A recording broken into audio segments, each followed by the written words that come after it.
filling out these forms, by having these discussions, you hope for the best, you hope you'll never need it. I hope my grandmother died at 93, the night before she was playing cards and she went to sleep and didn't wake up. And I hope that's the way I go, but if not, I'm sort of prepared. So I think you should think the same way. Okay, this is a list of all the items on the living will form for the Ministry of Health. Now that's in Hebrew, but it's translated to English. Resuscitation, there are all kinds of resuscitation. One you probably see on ER is CPR, external cardiac massage. You put on the chest, you get the chest working. Endotracheal intubation, putting a tube into the trachea. Administering drugs, if someone has a various extravenous arrhythmia, electrical shock. So you might want all kinds of resuscitation, just certain types under different circumstances, connecting to a ventilator, dialysis, major surgery, minor surgery, radiotherapy, malignant diseases, chemotherapy, antibiotic treatments, diagnostic tests, blood work, x-rays, cardiac monitoring, routine procedures, just giving antibiotics, blood and blood products, or treating accompanying diseases. So if you have diabetes and you're getting insulin, you're probably going to get insulin all the time too. And should you stop that? Should you continue that? Most doctors continue that unless there's another problem. So I've given lectures on Zoom for AACI and the SOAR rabbis. And in doing that, people ask me, well, could you do me a favor and send me your ePli co-auth? And you're going to see my parts of my ePli co-auth here, but the ePli co-auth doesn't help because it just appoints someone to make decisions for me. The real question is, when you appoint that person, when do you want all those treatments to occur? CPR, being in an ICU, on a ventilator. It depends on if you're healthy or you're sick. It also depends on where you are in your disease. So I had a discussion with my children. We went through not only what Rebecca wanted, we went through what I wanted. And I discussed everything with them. I gave them generalities in terms of my value systems. I gave them specifics. Not only did I give them specifics, I wrote them down. They're all here. And I emailed it to them. So when, God forbid, anything happens to me, and actually it's been recorded in different Zoom meetings, so everyone knows what I want. But I'm showing this to you that there are different phases of different diseases. This is what I want. It may not be necessarily what you want, but it's going to give you some idea of different things that go on in different disease processes and things you may or may not want, depending on if you're healthy or not. So this is free. If I'm healthy as I am today, I would want to receive all of the treatments and interventions noted in the Ministry of Health forms for Advanced Directives. These include, and I'm specific about all the different things, CPR, with or without resuscitation medication, shocking, cardioversion, defibrillation, intubation, being put on a ventilator, dialysis, operations, chemotherapy, everything. In addition, I would want to receive interventions not mentioned in the form, including more invasive feeding, such as a feeding tube, a nasogastric tubazunda, or even total parenteral nutrition, if I'm healthy. If I'm in a state with significant suffering, I mentioned significant suffering because to limit treatments based on these forms and being terminally ill, significant suffering is defined by the Ministry of Health and in the terminally ill law as pain or suffering in the form, and it's stated, and we'll see that a reasonable person would take actions to avoid or remove, and they give you a chance to add other things that you yourself consider as significant suffering. So if these things occur to you, you would not want to receive aggressive treatment. So under those circumstances, then I put in, you'll see the Hebrew so that you can copy the Hebrew when you get the forms, if that's in fact what you want to do. The things I added or 3 advanced irreversible organ system failure. The 6 major organ systems of the brain, heart, lungs, kidney, coagulation, and liver systems. If I have 3 or more irreversible failure, the chances of me surviving are minimal. In those circumstances, I don't want aggressive therapy. Or irreversible injury of cognitive brain function. And you'll see one of the forms, the long equally co-op form for the Ministry of Health, talks about dementia. But there are various stages of dementia. If I have mild dementia, I probably want various aggressive treatments. If I have severe dementia, I probably don't. But I certainly don't want aggressive treatment if I have irreversible injury of my cognitive brain functioning. Well, that's what I wrote, and you'll see that soon. And under those circumstances, I wouldn't want any of those treatments. And I might only want to receive food and liquids by mouth, assuming that would not cause harm, because if I aspirated, it could cause harm, I probably wouldn't want that to occur. Yeah, okay, that's the easy part. That's if I'm healthy, or we got these terrible things and I'm dying, or I have no brain function. If I have a terminal illness with less than 6 months, which is the definition of terminal illness by the Act, the treatments and interventions I would want would depend on how far advanced my disease was, my quality of life, suffering, and the likelihood that the treatments and interventions would be successful. And I'll give examples. For instance, if I was at the beginning of my terminal illness with a good quality of life, suffering that was controlled by medication, and a good likelihood that the treatments or interventions would be helpful, I would not want to undergo CPR, but I would want to receive resuscitation medications or shocking cardioversion and defibrillation, intubation, or to be on a ventilator. If it was likely to be only for a limited time, let's say 2 weeks, and I would like to receive dialysis, surgical operations, the rest of the things here. Antibiotics and diagnostic tests. If, on the other hand, I was towards the end of my terminal illness with a moderate or poor or even good quality of life, suffering that was controlled or not by medication, or a poor likelihood that the treatments or interventions would be helpful, I would not want to undergo CPR, nor receive resuscitation medication or shocking, no intubation, no ventilation, no dialysis, no operations, or most of the other stuff. I would want to continue receiving food and liquids by mouth if it wouldn't cause harm. Examples in between, and this is even more difficult, but it's important to have these discussions with your co-op. In between these two extremes, examples should be determined by a balancing how far advanced my disease was, my quality of life, suffering, and likelihood that the treatments and interventions would succeed. So it's a gestalt. I think my kids understand my value systems and what I would and wouldn't want. And when we were doing some of our end-of-life studies, I asked Joanne Lynn, who was a senior investigator in the support study, who was published in JAMA in 1995.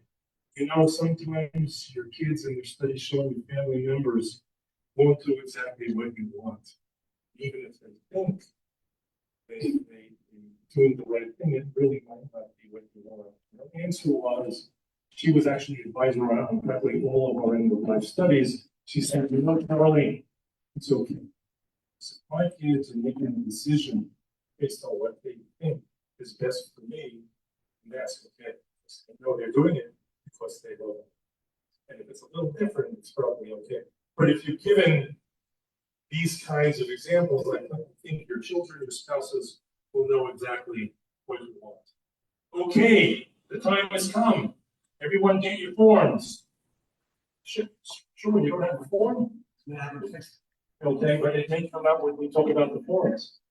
That said, yes. What incident would you say that your coverage so far meets halachic requirements? Everything meets halachic. I've spoken to a Rav about this. The terminally ill law had many rabbanim I can't say they were too many already, but I mean, some of you would consider some of the people in the committee already also. But yeah, I mean, all these things, have been improved, yes.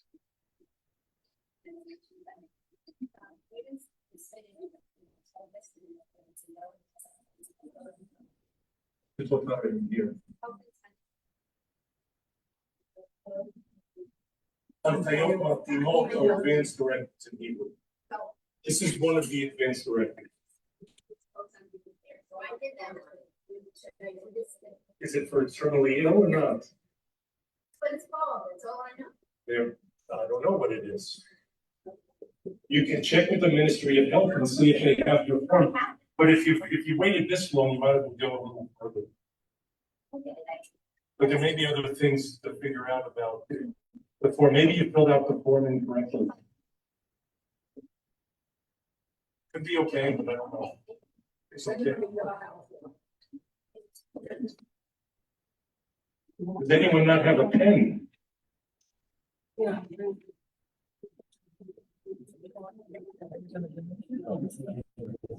I have a pen. Someone didn't read their email. A lot of people have pens. The easy parts, perhaps even in Hebrew, are filling out your names. Yes. Couple years ago, we had a lot we put somebody on I'll talk all about the timer. I was the person responsible by the Ministry of Health to do the studies on time based on the law. Some of the forms have the timer on it when it was first published. But since there is no timer, it's not part of the form. Okay. I can't hear it. This is it. Paul gave you one. This is your chance. Yes. Only in 4 years. Yes, you have to do it every 5 years, but they let you know. Okay. All forms, these forms are in English to help you understand what's going on. And these are much user-friendly because you have the English on one side, the Hebrew on the other side. If anyone opened the first forms that I did, they're extremely confusing. The Hebrew it's everywhere. It's much difficult to follow. You need to fill out these forms in Hebrew. If you fill them out in English, they'll send them back. You need to send a photocopy of your Teudat Zehut and the blue appendix, the sepach that has your spouse, your kids' names, and all that information, and that must accompany the form that you're going to send them. The witnesses cannot be relatives, and they cannot have any financial or other interest in the person giving or signing the form, and they must sign at the same time and date as the person giving the power of attorney signs, and in his or her presence. So if you fill everything out after we've gone through everything, your neighbors may know you. You don't have to know them if you have your driver's license. You can pull it out and you're good to go and send it on. Only original forms and signatures must be sent by registered mail, Dor Rashum, which is in the form. And I put the address here so you have exactly where you have to send it when you if you don't fill it out now. A confirmation and wallet card is sent to you after they get it. It can take weeks, sometimes months. It's bureaucracy, what can I say? Okay. Now, page 1, section 1. You're going to put your first name and your last name again in Hebrew. Okay. If you need your grandkids or kids to help you with the Hebrew, you can do it later. You don't have to do it now, but you can do it in Hebrew, go for it. Your Israeli ID number. If you are not an Israeli citizen, you can use your foreign passport number, year of birth, your address and zip code, your phone number. Probably good to put a mobile number as opposed to a regular number, and your email address. And the form says, I have legal capacity. So far, I see everyone seems pretty good with legal capacity. As defined in the Dying Patient Act, they're declare that no I can't read it from here, has determined that my current medical condition is that of a dying patient. You're saying you're not terminally ill, and I hereby grant power of attorney according to the provisions of the Dying Patient Act to the persons listed below. Okay? This is your primary person who's going to be your primary person that you're appointed to make decisions for you. Again, in Hebrew. And you'll see on the next page, you can add another 3 people. Okay? They can be people in Israel or outside of Israel. Again,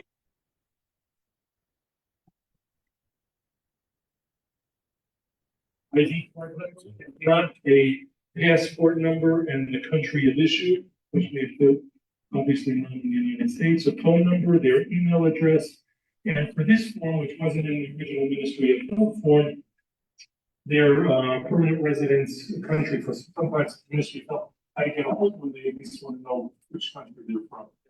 And the primary power of the current person means relevant living outside the country. Child. Yes. Yeah, it could be a spouse, child, friend. What did you say about phone number? Did you say cell phone? Right, cell phone is probably better. Okay, so they. I mean, it work, yes. You have to speak up if you don't have a microphone. Well, we're on section 1 and 2. You can't get to 3 yet. You're too fast. If you go too fast, you may make something, you may make a mistake. Yes. Under the circumstances where there was a married couple, the understanding is that the spouse will be the primary person. No, you may not trust your spouse.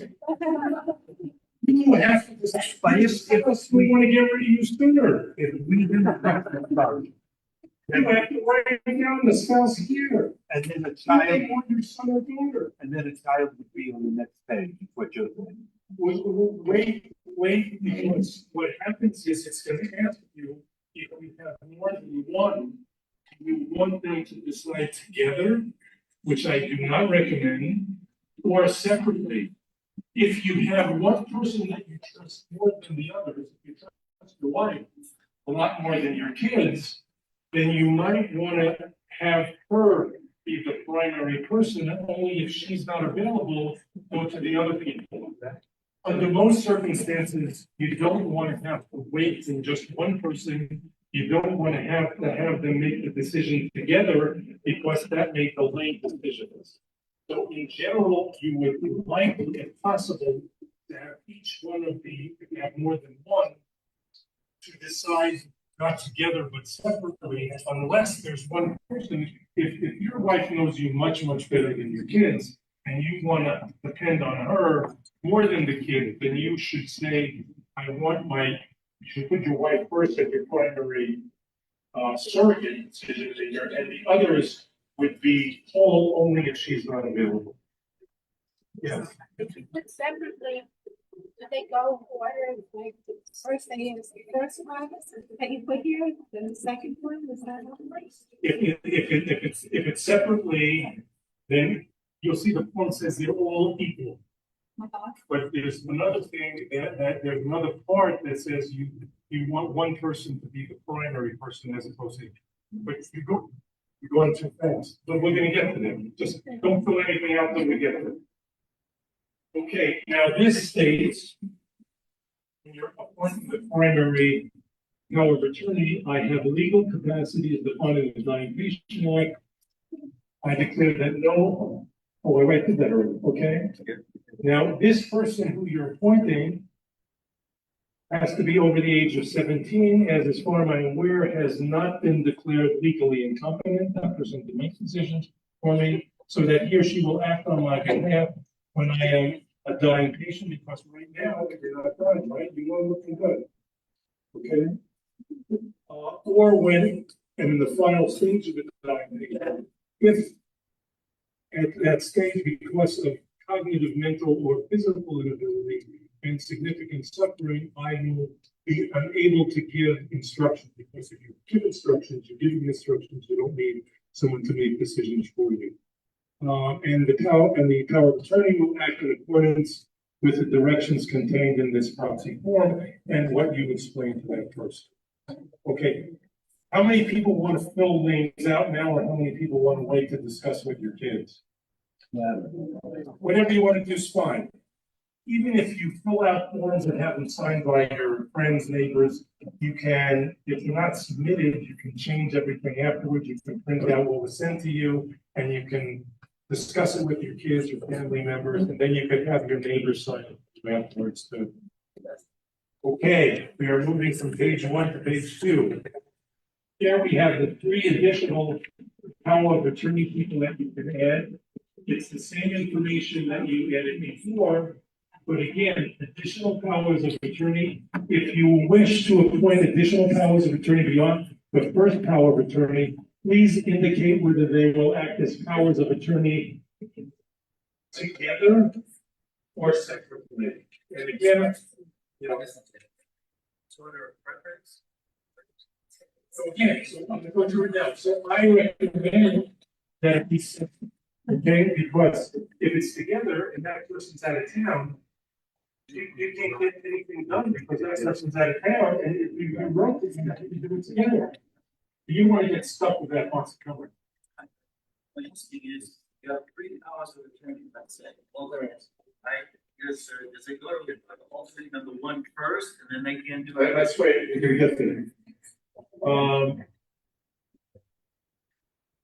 If you select it separately, which I recommend that you do here, the additional power of attorney alternate will take this role only if the previous power of attorney cannot do so.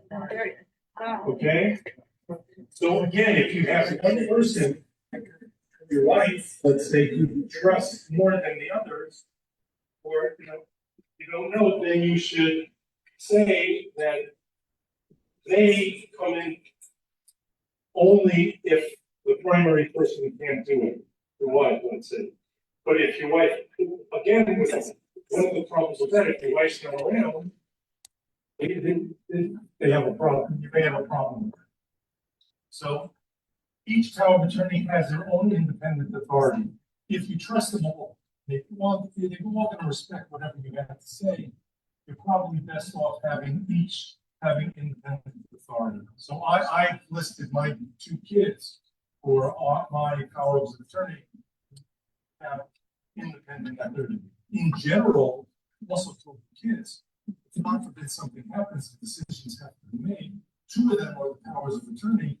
You should have a family discussion. Everyone should be in and find out what's going on.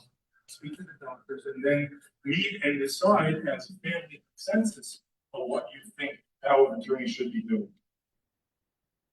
Does that answer your question? Well, it's not, let's say you have the alternate 1, alternate 2, and they disagree, what should be done? Speak to your kids before and make sure. I'll speak to them. At least that if you fill out the forms, I can help take care of it. No, they don't necessarily go in you either write the first person's gonna be the major person deciding, and then all the rest afterwards, in any order, or they each independently are equal in terms of making decisions. Yes. I can't hear you. Isn't that if you like 2 out of your 3 children, it doesn't know which 2 to make the decision? No, you have to put the names and all, you have to put in all this information for the people you're appointing. The Ministry of Health, this is gonna be sent to the Ministry of Health, they're gonna have it online, and the hospitals will have this also, so if God forbid something happens to you, you go in and you tell them in the hospital, I filled out these forms. Wait, there's something here, yes. The doctor and said that we can serve to speak. What impact does this have on what goes on to the hours? In reality, this is a legal document, and if the doctor, if you say you did not want CPR, and your family member says, I am the I'm the legal representative, and this form and if you haven't, shows that you're not to do CPR, they do CPR, that's battery, and they can be sued, and they can put in jail. How does this form get? Most of these doctors will respect your wishes, especially at the end of life. If you're taken to a different hospital and they don't have this information. They should. But no, you should have these, your representative should have, I'll tell you another problem. You call Hatsala or you call McGinn, but they don't know, they come to your house. They don't know what to do, they don't, unless you have the phone sitting right there, they're gonna do CPR because they have to save your life, they don't know anything different, but if you have a terminal illness, you show them the papers, then they won't. That's extremely important. How long will they try to find the person before they get down in there? Usually the family's there, and the first person's available. But let's say the first person's on it, they get insurance. I'll just go down the list, but again, if your family's there, your family member's gonna get everyone to come in. This is just a legal document to make sure the doctors listen to what you want. But they'll typically listen to the company. But they'll ask you, when you first come in, they'll say, do you have the Advanced Directive? And if you do, some hospitals are better than others in having it within their system. But if you should make sure your candidates have copies of others. Okay, any questions related to this page before we move on? Having somebody sign off with 6 months later. 6. And you have 6. You're terminally ill, yes.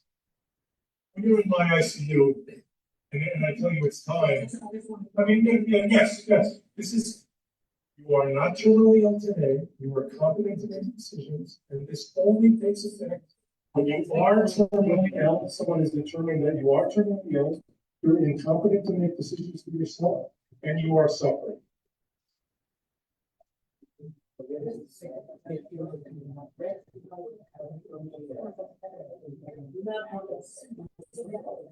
No, if you're terminally ill, it only affects you if the doctor has said you have less than 6 months to live. Okay, we're on page 3. Most of this is just informational.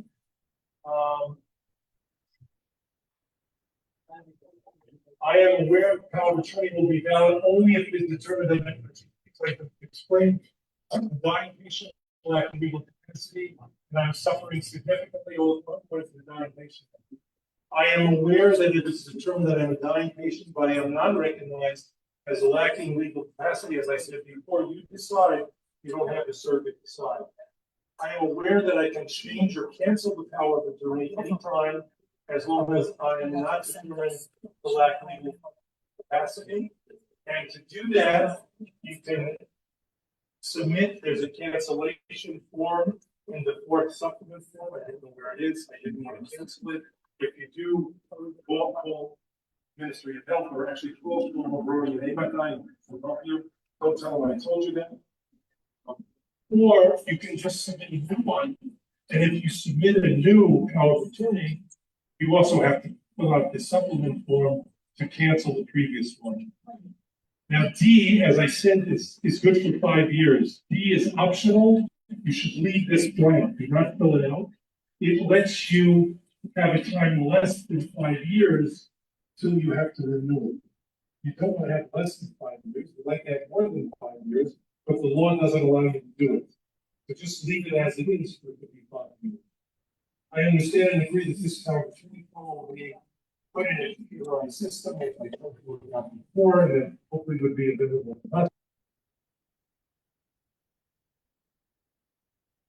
Supreme Court, which you should think about in terms of how you want to fill this out.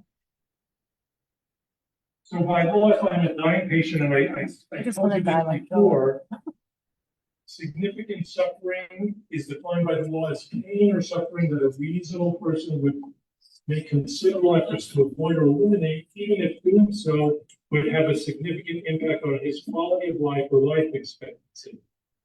That's pain. It might be related to having severe respiratory failure, breathing problems, whatever. But it also might include other things, which I've got here on the, not the abridged, but the long, we call it long, they have different examples of significant suffering that you could consider. I suggest you not fill it in unless you are. One of them is requiring artificial nutrition. Okay, depending on where you are in your disease, you may or may not want artificial nutrition. You saw some of my early terminal illness, late terminal illness, early terminal illness, I said I might want artificial nutrition, and then afterwards not. If I have injury and I'm a quadriplegic, okay, you never know. I had a victim of one of the